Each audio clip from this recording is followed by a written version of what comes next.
Hey guys, it's Mr. Winter. I wanted to read Junie B to you. Remember we were reading Junie B, first grader, Boss of Lunch? But it's been a while since we read, so I figured we didn't get too far in this book, so I would start it over for you. And maybe you can just listen to it, and I'll show you the couple pictures that it has.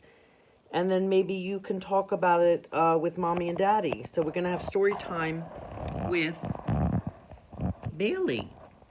Look, Bailey. We're going to have story time with Bailey. Okay, he's going to listen too. So, Junie B, first grader, Boss of Lunch. Chapter 1 is called Not Normal. Thursday, dear first grade journal. Hooray, hooray, it came, it finally came. Yesterday, the delivery man brought it right to my house. And today, I carried it to school for the very first time. Right now, it's sitting under my desk. I keep sneaking down there to see it closer, but my teacher just said to please stop doing that. Only guess what? He's not even watching me right now, so I think I'll sneak down there one more time, and that will be it possibly. I wish myself good luck, from Junie B, first grader. I put down my pencil and I looked all around. Room 1 was still writing in their journals. I smiled very sneaky, and then I bent over my chair real slow, and I reached way down, and I lifted up the lid of my brand new, shiny lunchbox, hollered out May. Junie Jones just opened her lunchbox again, Mr. Scary. And you told her not to do that anymore, remember? May's the tattletale girl who sits right next to me. I do not actually care for her. My heart pounded very hard. I bent over even more and I hid my head so my teacher couldn't see me. Only I didn't do a good job of hiding, I guess, because just then I heard Mr. Scary's shoes walking toward me. Junie B, why is your lunchbox open again? Asked Mr. Scary. Didn't I speak to you about this a few minutes ago? I kept my head down and I looked at the floor. One of Mr. Scary's shoes started tapping at me. Tappy shoes are not happy shoes, I think. Junie B, said Mr. Scary again. Do you have a good reason for opening your lunchbox again? I quick closed my eyes and I tried to think of a good reason. But Mr. Scary's shoes tapped louder. I opened my eyes and peeked at it, and then bingo! All of a sudden a miracle happened. One of my eyes saw my napkin in the corner of my lunchbox, and a bright idea popped right into my head. I quick grabbed the napkin, and I started shining Mr. Scary's shoes. Look, Mr. Scary, look! Here's my good reason, I said. See me, huh? I'm shining your shoes with my napkin, see? I shined and shined. This is the smartest reason I ever came up with, I said very proud. I smiled up at him. Would you like some spit on the napkin? I asked real nice. A little spit makes shoes look extra gleaming. Mr. Scary quick pulled his shoe away. No, Junie B, no spit. Please, just sit up, he said. I sat up. Mr. Scary stared and stared at me.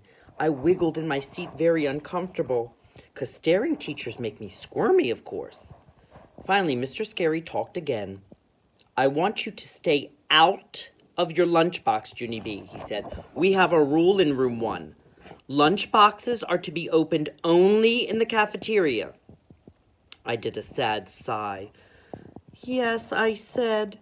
I know the rule, Mr. Scary, but I waited a real long time to get this lunchbox. And yesterday, it finally came to my house. And so today's my first day of not carrying a plain brown sack to school. And so every time I look at my new lunchbox, I feel happy inside. I picked it up to show him. See how cute it is? I said. My mother ordered it from a nature store. It has pictures of baby birds on it. See all of them? I pointed. This one's my favorite, I said. It's called an owlet. Owlet is the name for a baby owl. My grandpa Frank Miller told me that. I pointed at a different bird. That one is an eaglet, I said. An eaglet is a baby eagle. After that, I held my lunchbox way high in the air so all of room 1 could see it. See all the birdlets, children? They're owlets and eaglets and ducklets and chicklets, I explained. I put my lunchbox on my desk and I took out the thermos. And see this thermos, people? This thermos has pictures of bird nests on it.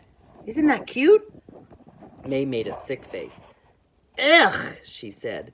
Who wants to drink out of a stinky, pooey bird's nest? I made a face at her. I do, that's who, May. I said, I love drinking out of stinky, pooey bird's nests. May reached into her desk and pulled out a lunch ticket. Well, I buy my lunch. Junie Jones, she said, bought lunches are much better than brought lunches.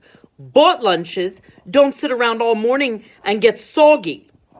I crossed my arms at that girl. That's the dumbest thing I ever heard of, May, I said right back. Brought lunches are way better than bought lunches. 'Cause brought lunches are made special by your very own mothers. Mr. Scary did a frown. Okay, girls. That's enough, he said.